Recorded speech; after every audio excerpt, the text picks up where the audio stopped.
আল্লাহ রাব্বুল আলামিন আমাদেরকে ঈমানের দৌলত দান করেছেন।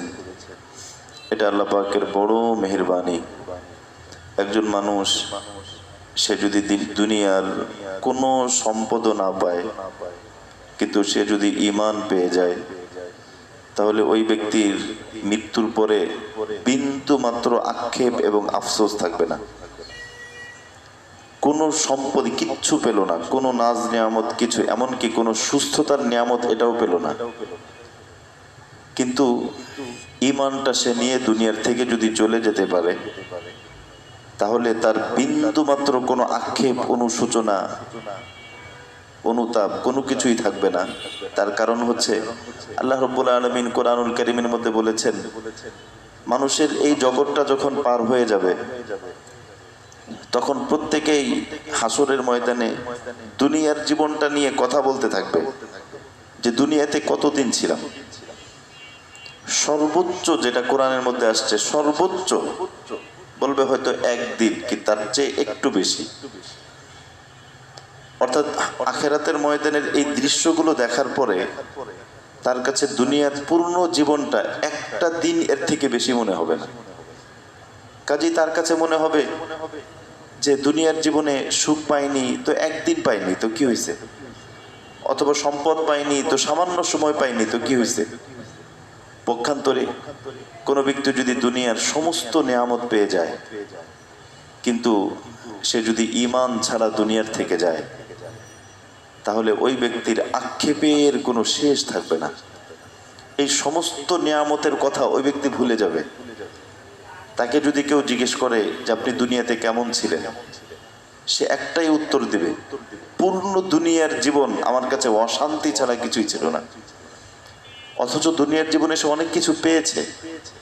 এই সবগুলো প্রাপ্তি, এই সবগুলো পাওনা, এই সবগুলো নিয়ামত তার কাছে একেবারে বিন্দু মাত্র, খুব সামান্য কিছু মনে হবে না। এজন্য মোহতারাম, মূল হচ্ছে আখিরাতকে গড়া, মূল হচ্ছে জীবনটা আখিরাতমুখী করা, এবং আমার জীবনটা আখিরাতমুখী আছে কিনা এটা ফিকির করা। এই বিভিন্ন জায়গায় ইসলাহি মজলিস হয়, মাশাআল্লাহ আমাদের এই মজলিস মসজিদেও ইসলাহি মজলিস হয়। তো ইসলাহি মজলিসের মাকসাদ হলো জীবনটাকে ঠিক করে নেওয়া, যেটা আখিরাতমুখী আছে কিনা। যদি আখিরাতমুখী না থাকে, তাহলে ইন্তেকালের আগেই জীবনটাকে আখিরাতমুখী করে নেওয়া। কারণ আখিরাতমুখী হওয়া ছাড়া যদি মাটির নিচে যাওয়া হয়, তাহলে এই মাটি আমাদেরকে ছাড়বে না। এই মাটির আচরণ অত্যন্ত ভয়ঙ্কর হবে। হাদিসের ভিতরে আসছে, সহিহ বুখারীর হাদিস, বান্দার আমল যদি ঠিক না হয়, এরপরে এই বান্দাকে রেখে যখন কবরে সবাই চলে আসে, তখন ফেরেশতারা এত বিকট ভাবে তাকে আঘাত করতে থাকে, প্রচন্ড ভাবে। হাদিসে আসছে ফাকাদ সাহা সাইহাতান, তখন ওই ব্যক্তি চিৎকার করতে থাকে, ইয়াসমাউহা মা বাইনা সাকালাইন, আসমান এবং জমিনের নিচে যা কিছু আছে, মানুষ এবং জিন ছাড়া সব কিছু তার এই চিৎকারের আওয়াজ শুনে। এজন্য আমরা একটু ফিকির করি, ইসলাহি মজলিসের মাকসাদই হচ্ছে জীবনটাকে শুধরে নেওয়া, আমাদের এই জীবন পরিশুদ্ধ হোক। আজকে আমাদের যে ভাই আমাকে দাওয়াত দিয়েছিলেন, অনেকে অসুস্থ হয়ে পড়েছেন, এবং আমাদের এইখান থেকে শুনেছি বেশ কিছু ভাই বাইতুল্লাহর উদ্দেশ্যে যাবেন। এজন্য আমাদের যে কাজই করা হোক, এই যে যারা হজে যাবেন, হজের ভিতরে মূল বুনিয়াদ, একদম ভিত্তি, হজের ভিতরে মানে মূল পুঁজি, এই পুঁজিটাই হলো ইখলাস। শুধুই আল্লাহর জন্য, অন্য কোনো মাকসাদ না থাকা, শুধুই আল্লাহর জন্য ইবাদত, এই মাকসাদটা এবং এই অর্জনটা আমাদের প্রত্যেকের যদি হাসিল হয়, তাহলে আমার জীবন অনেক বেশি সুন্দর হবে এবং অনেক বেশি চমৎকার হবে।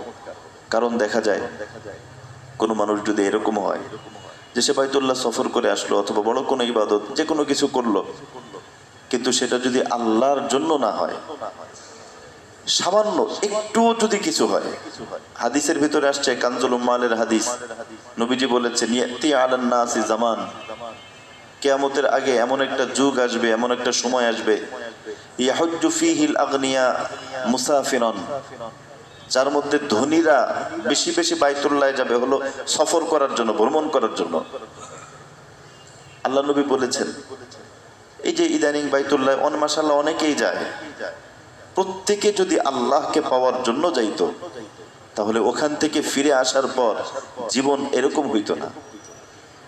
ওখান থেকে ফিরে আসার পর তাকে নামাজের জন্য টাকা লাগতো না। ওখান থেকে ফিরে আসার পর সে আগের গুনাহের মধ্যে আর জড়াইতো না। এজন্য নবীজি বলেছেন, ইয়াতি আলান নাসি জামান কানজুল উম্মালের হাদিস, শেষ জামানায় এমন কিছু মানুষ আসবে যারা নাকি ইয়াহুজ্জু হজ করবে, কিন্তু তাদের উদ্দেশ্য আল্লাহ পাকের জিয়ারত অথবা আল্লাহর ঘরের জিয়ারত, আল্লাহর সন্তুষ্টি এটা থাকবে না। উদ্দেশ্য হলো সফর করা, ভ্রমণ। সিঙ্গাপুর যাওয়া এটা একটা ভ্রমণ, বিভিন্ন দেশে যাওয়া একটা ভ্রমণ, হ্যাঁ মক্কা শরীফ যাওয়া এটা একটা ভ্রমণ করে আসলাম। নবীজি বলেছেন ওয়ায়াহুজ্জু ফিহিল আওসাত, এবং মধ্যম শ্রেণীর মানুষ যারা যারা নাকি খুব বেশি বড় লোক না, খুব বেশি ধনী না, এই মধ্যম শ্রেণীর মানুষগুলো তারা হজ করবে, যারা একটু মধ্যম ধরনের, তাদের মাকসাদ থাকবে নবীজি বলেছেন লিত্তিজারা, ব্যবসা। ওখানে যাওয়ার পরে কিছু জিনিস কিনে, এই মার্কেটে মার্কেটে ঘোরা, কি কিনা যায়। অনেকে আছে ওখানে স্বর্ণ কিনে নিয়ে আসে, অথবা ব্যবসায়ীরা চিন্তা করে কি কি ব্যবসায়িক বিষয় আছে কিনা। নবীজি সব বলে গিয়েছেন যে শেষ জামানা এমন একটা সময় আসবে মানুষ হজ আল্লাহকে পাওয়ার জন্য করবে না।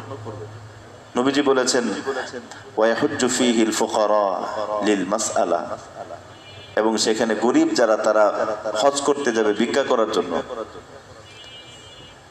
অনেক সময় দেখা যায় যে আমি আমার চোখেও ধরা পড়ে সমর্থবান, কিন্তু বাইতুল্লাহ শরীফ ওখানে যাওয়ার পরে আল্লাহ না করুক লম্বা লম্বা সিরিয়াল, কোন জায়গায় ফ্রি তরকারি দেবে, ফ্রি এটা দিবে, ফ্রি এটা দিবে, এই ধান্দা। আল্লাহ নবী বলে গিয়েছেন এরকম কিছু লোক হবে যারা হজ করবে কিন্তু ভিক্ষার জন্য। নবী বলেছেন ওয়াহুজ্জু ফীহিল কুররা, আলেমরা হজ করবে রিয়াআন ওয়া সুমাতান, দেখানোর জন্য, বলার জন্য আমি এতবার করছি, আমি অতবার করছি, এতবার করছি। এজন্য নবীজি বলেছেন শেষ জামানার ভিতরে হাজি শুধু আল্লাহর জন্য হজ করেছে এই সংখ্যাটা খুব কম হবে। এজন্য এখানে যারা আছেন অনেক মা বোনরা আলোচনা শুনছেন, আমরা ফিকির করব আমাদের এই কাজটা ইখলাস যেন হয়, শতভাগ ইখলাস, যে কোনো কাজই হোক। বিশেষ করে হজের ক্ষেত্রে আল্লাহ রাব্বুল আলামিন যে বিষয়টা বলেছেন ওয়াতিমুল হাজ্জা ওয়াল উমরাতা লিল্লাহ, ইতমাম।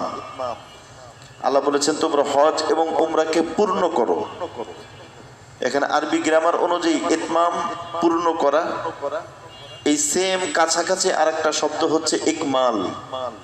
ইকমাল মানেও পূর্ণ করা, ইতমাম মানেও পূর্ণ করা। দুই পূর্ণ করার মধ্যে পার্থক্য হলো ইতমাম বলা হয় কোয়ালিটির দিক দিয়ে পূর্ণ করা,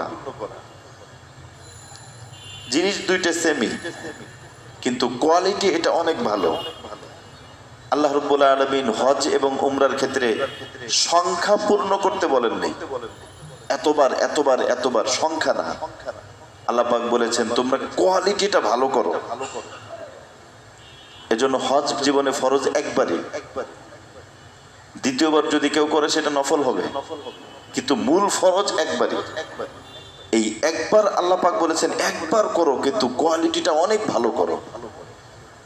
এজন্যই তো বলা হয় যে যদি কেউ একবারই হজ করে, ফরজ হজ, একটা হজ যদি কবুল হয়ে যায়, তাহলে এটা যে কবুল হইল এটার মূল লক্ষ্য হচ্ছে হজ থেকে আসার পরে তার জিন্দিগি থেকে সব গুনাহ ছুটে যাবে। হজ থেকে আসার পরে জীবন যদি পরিবর্তন হয়ে যায় তাহলে বুঝতে হবে তার এটা কবুল হয়েছে। কিতাবের ভিতরে ঘটনা লিখছে তাকওয়ার কারণে গুনাহ মুক্ত জীবন, তাকওয়ার কারণে আল্লাহ রাব্বুল আলামিনের কবুলিয়ত হাসিল হয়, আল্লাহ পাক কবুল করে। আর তাকওয়া না থাকলে কবুল হয় না। কোরআনে আল্লাহ বলেছেন ইন্নামা ইয়াতাকাব্বালুল্লাহু মিনাল মুত্তাকিন, আল্লাহ পাক শুধু মুত্তাকিদেরটাই কবুল করেন। মুত্তাকি যদি কেউ না হয় তাহলে তারটা আল্লাহ কবুলই করেন না। বিষয়টা কেমন না? আমি একজনের